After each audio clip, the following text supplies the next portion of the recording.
Good evening, and thank you for spending your evening with us here on THV 11. I am Hoyt. Happy Memorial Day.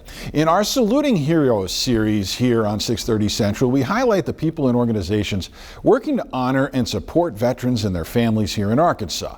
And so on this Memorial Day, we want to revisit some of our most moving stories. Up first, we're going to head to the great outdoors of North Arkansas, where the trout-filled White River can be the perfect medicine for recovering service members. For most of us, nothing about this late summer fishing trip appears hard, least of all the people on it, but they're trained to kind of be hard and can meet and force what they're met with. They're trained not to cry about everything. This party is filled with combat veterans, some permanently disabled. These guys that are trained to be hard and are hard, they aren't able to be reached by trained hospital doctors. And that's a problem for people recovering from seeing and experiencing the worst things. With medical science out, this group is trying some natural science. Fly fishing in a river, hoping to catch recovery. I was introduced to it not knowing I needed it, Levi Crawford is the marketing director for Rivers of Recovery.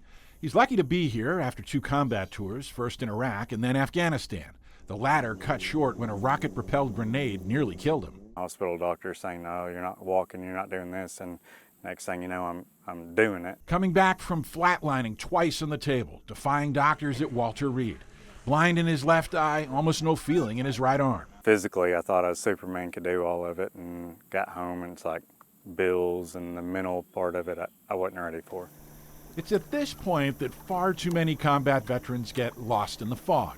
So for about 15 years, Rivers of Recovery has been trying to reel these vulnerable men and women back. I got a call one day from Amy Simon, which is our CEO, and she just, do you want to go fishing? I'm like, I'm a country boy, grew up that way. Like, yeah, sure, what's the catch?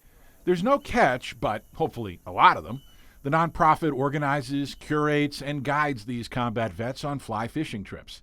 They set up accommodations at lodges like this one in Cotter. They secure the boats and the experts who know where the fish are running. And they let the healing power of this specific sport provide therapy. We take them outdoors and, sitting by a fire, sitting by a river that's running with like-minded combat veterans that have a lot of times experienced the same situations. It just comes out. No therapist, but plenty of data to show how this helps these people. There's even been research explaining why fly fishing works so well. It's active and with intricate learned skills that require a certain range of motion. There's casting and there's an art to it and there's things you got to figure out. Well, anybody, once they figure out something new, it's an accomplishment. It's a pep up. This particular trip featured several female veterans. That's a departure from an image many people may have. Crawford says they've all come on this trip for slightly different reasons. A lot of these women have got male, a husband that served too, and they've never been offered anything. So it kind of, in the back of their mind, is, do I deserve it? What I do wrong? Answer is nothing. There's just a void of service there. In the end, Rivers of Recovery is focused on families, letting these women know their service mattered, letting all of them know there are people who understand what they endured, hopefully returning them to their families, able to face what lies beyond the river bend. Well, it did me more than what I realized. Getting home, friends and family were like, you're completely different from a week and a half ago. It's like, all I've been doing is fishing. We want to see everybody have a great time. A lot of our game wardens, we've grown up hunting and fishing, and we want to see the younger youth, we want to see them continue that. Channing Sanders and Troy Fawn are examples of loving a job so much they never work a day in their lives. I was a cop for a long time. It's all I ever wanted to do. I've been hunting, fishing my whole life. Of course, that's the typical answer, but for me, it's all true. It's just all grew up in the woods, and I couldn't think of a better way to bring them two together. Both are game wardens with Arkansas Game and Fish. The state's sprawling outdoors agency has a dedicated enforcement division, and Sanders and Fawn are on the front lines of that. Most times police officer, somebody's upset or whatever, but as a game warden, it all depends upon your approach and how you interact. Most of the time, you're just like me and you talking at deer camp or any other hunting camp. It's a lot of good interactions. To foster those interactions and to support the hard work that goes into keeping the money-making hunting and fishing season safe and successful, Sanders and Fawn lead the Arkansas Game Wardens Association. Our main focus is on the game warden itself, and we spend most of our benefits towards helping game wardens, their families. That could be anything from medical bills that might pop up that they need help with, or disasters such as fires and things like that. The nonprofit has a magazine and takes in donations. They then turn around and donate their services and proceeds back into the community. Kids get to meet specially trained canine officers, and local hunting groups get safety presentations and celebrations. Our biggest one we donate to is Children's Hospital. I think we wrote a check for them for $5,000 last year. We'll probably match that this year, and that's usually our biggest one. The AGWA fits in a cycle, not unlike the cycles in nature. They support the men and women doing serious work to allow the public to enjoy a pastime, and that fosters new interest and enjoyment, keeping the cycle going. To be able to see their kids grow up and do the same things at our banquet, we're able to have guns that are donated to us that we give out to our youth, where a youth gets a shotgun that they can go turkey hunting that spring and might completely turn their life around. All of a sudden they're a turkey hunter for the rest of their lives. Veterans choose a life of service, but when that service ends, sometimes they don't know where to turn for support. Up next, two organizations working to be their helping hands.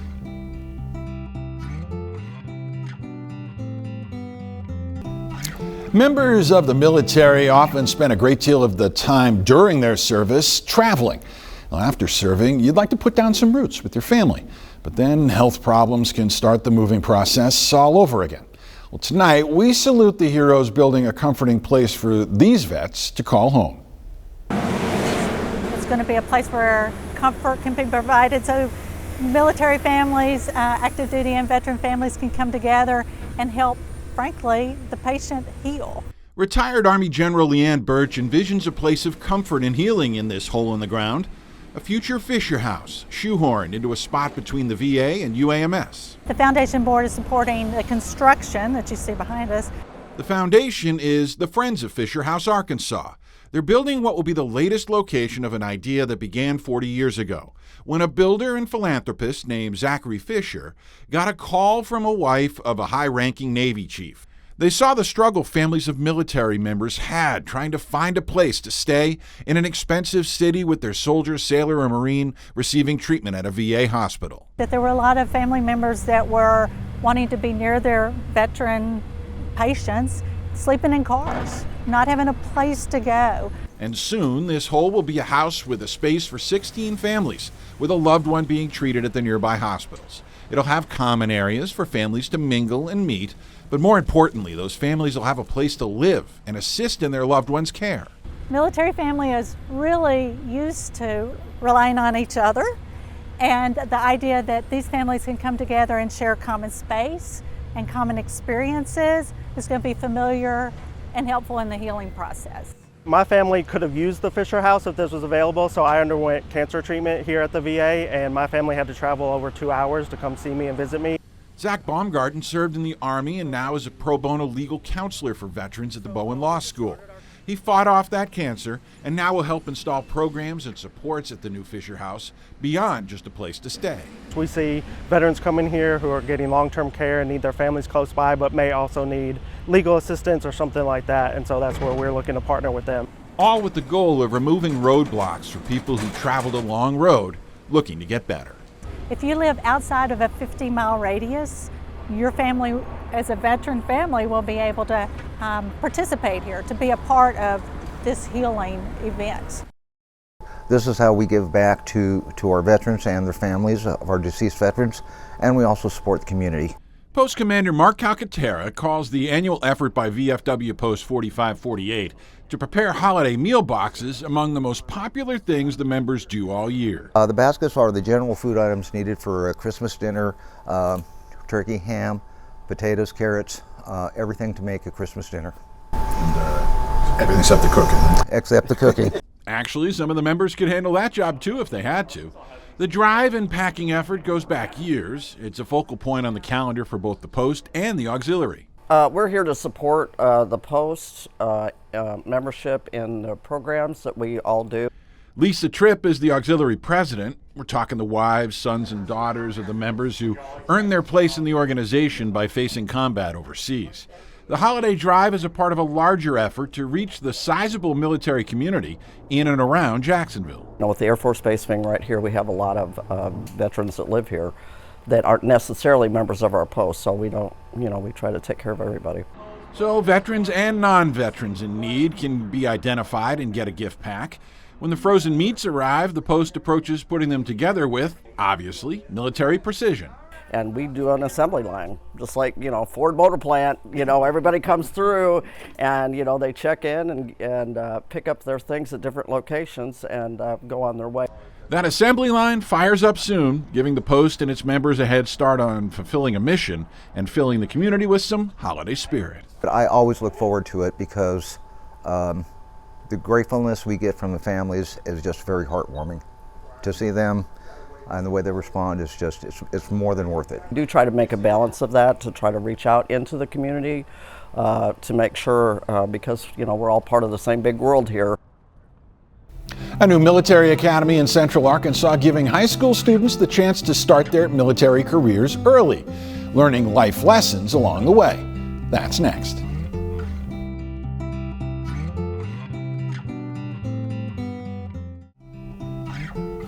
Along I-30 in southwest Little Rock, the Arkansas Military and First Responders Academy is working to put students on their heroic career path toward the armed forces. Tonight, we salute the service members teaching the next generation and the cadets learning to follow in their footsteps.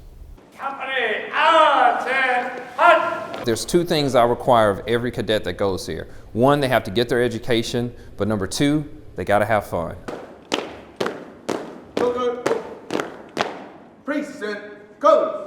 An assembly at most schools often offers a chance to miss class.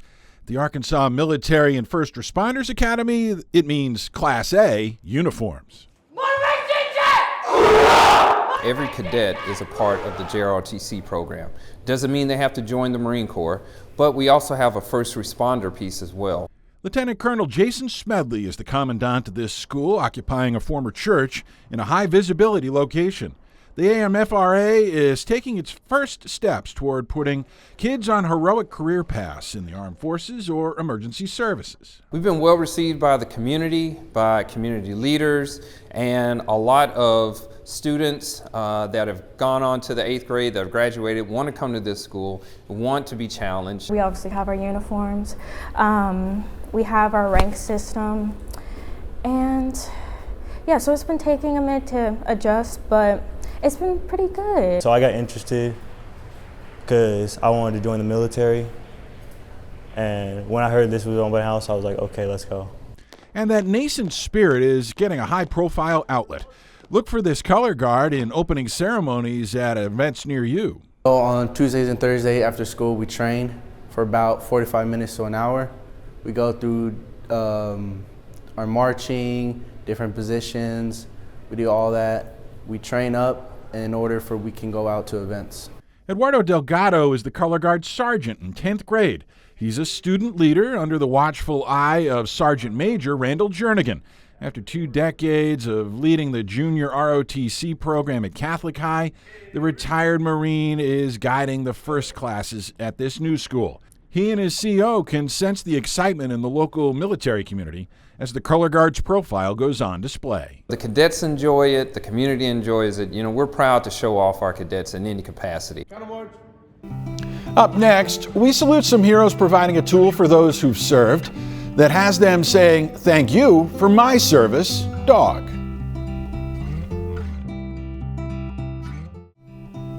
Anyone with a pet can tell you they somehow know how to soothe the soul. Before we go tonight, we salute a local group using their highly trained dogs as a gateway to getting veterans support they didn't know they needed. We have 18 generations of service dogs that were bred to be service dogs. Bred to serve, support, and guide. But we have these task-trained dogs perform tasks. Canine companions working hard for their humans with help they never thought they might need. I'm a co-founder and an executive director, breed program development, and the program developer for the Grow From Here program with Lifeline Service Dogs. Tina Anderson-Powell's main line of work is training dogs. She loves to produce intelligent animals skilled at guiding and protecting. But her organization is embarking on an effort where those skills are just the start. For our veterans with post-traumatic stress, there are biochemical changes in the body that occur. And they're, nothing's better than a dog's nose. The service dog will, deep pressure, light pressure, will interrupt behavior, abnormal behavior, and say, hey, look, let's come out here. They ground the veteran. We train dogs to come and sit and look back to what we call guard of 6, and if somebody's coming up, they just simply stand up, and the veteran is okay, all right. Lifeline has launched the Grow From Here initiative. Anderson-Powell knew her dogs could help a lot of veterans, but she needed to find a way to let them know. Other advocates invited her to sit in on some therapy sessions. People ask me, what do you do? And I'll tell them I sit in dark rooms and listen. Listening to those sessions helped her connect with Navy veteran Scott Oliver and his puppy Roscoe. He was very skittish at first and didn't like me, but it's really nice. I mean, he allows me to go out into public and be a little bit more secure to my well-being. Roscoe is an exception to a rule that personal pets generally don't take the training to become fully accredited service dogs. It's important because people like Oliver need something beyond an emotional support animal. Emotional support animals have that privilege or that allowance in housing only under the Fair Housing Act. They cannot go into Walmart. They cannot get in a buggy.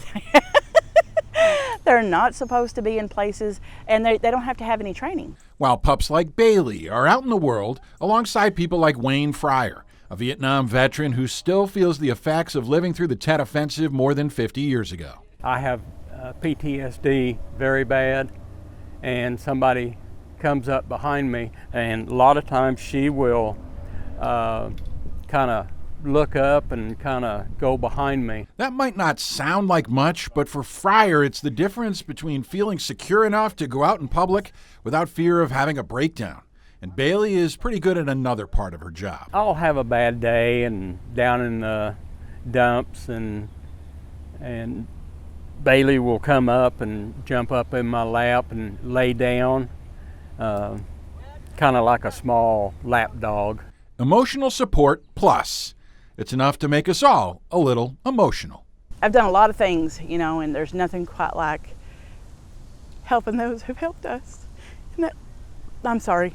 I'm always going to get emotional when I talk about my veterans. Well, that'll do it for our Saluting Heroes Memorial Day special. We want to thank the partners and staff at Rainwater, Holt, and Sexton Injury Lawyers.